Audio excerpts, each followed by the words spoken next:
Welcome to my channel दोस्तों। आज की वीडियो में हम बातें करेंगे किस प्रकार से हम एक सामान्य प्रॉब्लम जो कि लगभग सभी पौधों के अंदर हो जाती है, फंगस। पौधों की जड़ों के अंदर फंगस लग जाता है, तो किस प्रकार से हम छोटी छोटी बातों का ध्यान रख करके अपने पेड़ पौधों को फंगस लगने से, उनकी जड़ों को ख़राब होने से हम कैसे बचा सकते हैं। अगर गुलाब की बात करें तो उसमें लीफ कर्ल की प्रॉब्लम आ जाती है या डाई बैक की प्रॉब्लम आ जाती है, उसको भी हम बिना किसी फंगीसाइड का प्रयोग किए किस प्रकार से ठीक कर सकते हैं। आज की वीडियो में ये सब बातें मैं आपको बताने जा रहा हूँ। तो मेनली दो कारण ऐसे होते हैं जिनकी वजह से फंगस लगता है। उन बातों का ध्यान रख करके हम बिना किसी फंगीसाइड का प्रयोग किए ही अपने पौधों को फंगस से बचा सकते हैं और हमारे बगीचे के अंदर इसी प्रकार से फिर सुंदर फूल खिलते रहेंगे। पहली बात तो जितने भी अनवांटेड प्लांट्स हमारे गमले में या पौधे की जड़ों के आसपास उग जाते हैं, हमने उन सबको हटा देना चाहिए। दूसरी ज़रूरी बात जो कि हम नज़रअंदाज कर देते हैं, हमारे पौधों के अंदर से धीरे धीरे एक दो पत्ता झड़ के गिरता रहता है और वो गमले के अंदर ही पड़ा रहता है, जिसकी वजह से हमारे पौधे के अंदर ये प्रॉब्लम आ सकती है। तो जब भी हम पानी दें 2-4 दिन के अंदर अपने पौधे की जड़ों के आसपास अगर पत्ते पड़े हुए हैं तो उनको हमने निकाल देना चाहिए और साथ ही उसकी मिट्टी को चेक कर लेना चाहिए कि वो पूरी तरह से भुरभुरी है या नहीं है। क्योंकि ज़्यादातर जो पौधे हैं उनकी आवश्यकता ऐसी होती है कि उनको सिर्फ नमी चाहिए, बहुत ज़्यादा वाटरिंग की उनको आवश्यकता नहीं होती। ज़्यादा पानी देने की वजह से उनमें कीचड़ बन जाता है और वो कीचड़ ही फंगस लगने का कारण बनता है। जैसे कि आप देख रहे हैं, इसमें ऊपरी सतह पर हरी हरी परत जमी हुई है। इसका मुख्य कारण यही है कि इस गमले के अंदर ज़्यादा वाटरिंग की गई है, जिसकी वजह से ये हरे रंग की परत लग गई है। तो इसमें भी हम यही काम करेंगे, इस परत को बाद में हटाएंगे। पहले इसके अंदर जो भी अनवांटेड प्लांट्स हैं उनको निकालेंगे और जो पत्ते वगैरह इसके अंदर गिरे हुए हैं उनको निकाल देंगे। तो इस अभी चलिए मैं दूसरी जगह आपको दिखाता हूँ किस प्रकार से पत्तों के नीचे फंगस लग जाता है। तो ये देखिए, चंपा का पत्ता मेरा गिरा हुआ था और ये कई दिन से यहाँ गिरा हुआ था। इसके ऊपर आपको नीचे वाइट वाइट कंटेंट नज़र आएगा। यही हमारे दूसरे पौधों की जड़ों के अंदर अगर ये पत्ता कई दिन तक पड़ा रहेगा तो हम वाटरिंग करेंगे तो ये सारा फंगस भी हमारे पौधों की जड़ों के अंदर चला जाएगा। इस पत्ते को देखिए आप, इसके अंदर कितना ज़्यादा ये फंगस लगा हुआ है। तो हम कई बार ये समझ के इनको छोड़ देते हैं कि ये पत्ती की खाद इसके अंदर तैयार हो जाएगी और हमारे पौधों को सीधे ही नेचुरल फर्टिलाइज़र मिल जाएगा। तो हमें ऐसा नहीं करना चाहिए।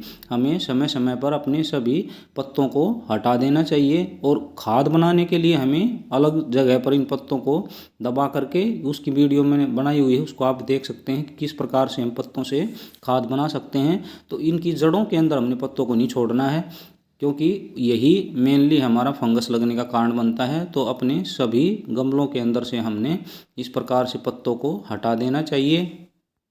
वैसे ये हमें बहुत ही सामान्य सी बात लगेगी, लेकिन हमारे पौधों को बचाने के लिए बहुत ही ज़रूरी ये कदम है।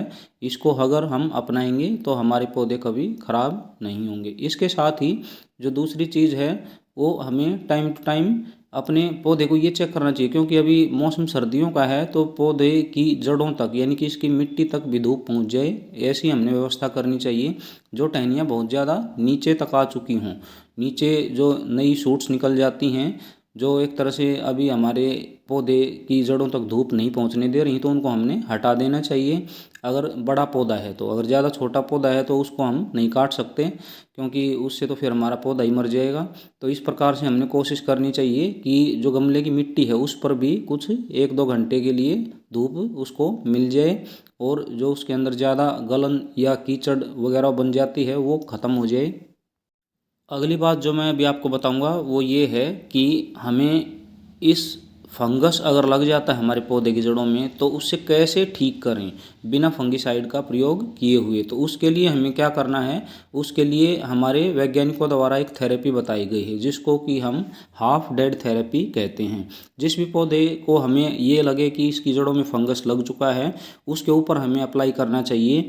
उस पौधे के अंदर हमने पानी देना बंद कर देना चाहिए और उसको जब तक हमने पानी नहीं देना है जब तक कि उसकी पूरी मिट्टी, जड़ों के आसपास की पूरी मिट्टी पूरी तरह से नहीं सूख जाती है। तो धीरे धीरे आप देखेंगे कि कुछ दिन के बाद हमें महसूस होगा कि हमारे पौधे की पत्तियां कुछ मुरझाने सी लग गई हैं, सूखी सी होने लग गई हैं। तो जब हमें ये लगे कि अब हमारा पौधा, इसकी जड़ें पूरी तरह से फंगस से मुक्त हो गई हैं, इसकी मिट्टी पूरी तरह से सूख गई है। उसके बाद हमें फिर से उसके अंदर वाटरिंग स्टार्ट कर देनी चाहिए और वाटरिंग स्टार्ट करने के 1 से 2 दिन के बाद हमें उसके अंदर फर्टिलाइज़र भी दे देना चाहिए। हमारे एरेका पाम के पौधे भी ज़्यादा वाटरिंग की वजह से, उसके अंदर गलन होने की वजह से, फंगस लगने की वजह से ख़राब हो जाते हैं। तो उनको भी हमने इस प्रकार से कम वाटरिंग करके, जितनी ज़रूरत हो उतनी वाटरिंग करके हम बचा सकते हैं। अभी आप देख रहे हैं मैंने पिछले दिनों कुछ कलम लगाई थी, तो उनमें किस प्रकार से अच्छे से ग्रोथ लग गई है और साथ ही आपको दिखाऊंगा कि किस प्रकार से ये पत्तियों को खा जाते हैं हमारे। तो इन प्रकार के कीट अगर हमें नज़र आए तो उनको भी हमने हटा देना चाहिए। ये मेरी कुछ दूसरी जो कलम है उनको दिखाऊंगा मैं, इनके अंदर भी कुछ ग्रोथ स्टार्ट हो चुकी है और साथ में गेंदे का बीज मैंने इस गमले के अंदर थोड़ा सा डाल दिया था, तो वो गेंदे के पौधे भी हमारे तैयार हो गए हैं। उनको भी हम अपना रिपोर्ट करने के लिए अभी रेडी हो चुके हैं। साथ ही कुछ एक मैंने आपको बताया था कि जामुन को हम कैसे उगा सकते हैं, और इसके साथ ही मैंने मैक्सिकन पिटोनिया की कलम भी आपको लगा के दिखाई थी, तो इस गमले के अंदर वो भी रेडी हो चुकी हैं। तो इसके अंदर भी हमें जो पत्ते वगैरह हैं उनको अच्छे से साफ़ करते रहना चाहिए ताकि हमारे पौधे वो अच्छी तरह से चलते रहें। अब ये पौधे भी हमारे रिपोर्टिंग के लिए रेडी हैं, तो इनको भी हम बड़े गमले के अंदर रिपोर्ट कर सकते हैं। आज की वीडियो में मैंने आपको 3 से 4 ज़रूरी बातें बताई जिनका ध्यान रख करके हम अपने पौधों को फंगिसाइड का प्रयोग किए बिना ही फंगस से बचा सकते हैं, और फंगस लगने के बाद भी उसको हम ठीक कर सकते हैं। तो किस प्रकार से हम हाफ डेड थेरेपी का प्रयोग करके अपने पौधों को फंगिसाइड के बिना ही सही कर सकते हैं। और तो इन बातों का ध्यान रखिए और अपने बगीचे को हरा भरा बनाए रखिए। तो आज की वीडियो अगर आपको अच्छी लगी है तो एक लाइक कर दें, अपने फ्रेंड्स के साथ शेयर कर दें, और कोई भी क्वेरी है तो आप कमेंट करके उसके बारे में पता कर सकते हैं।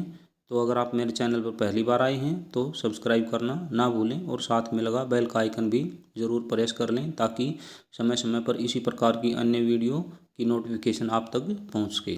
आज की वीडियो में इतना ही। Thanks for watching.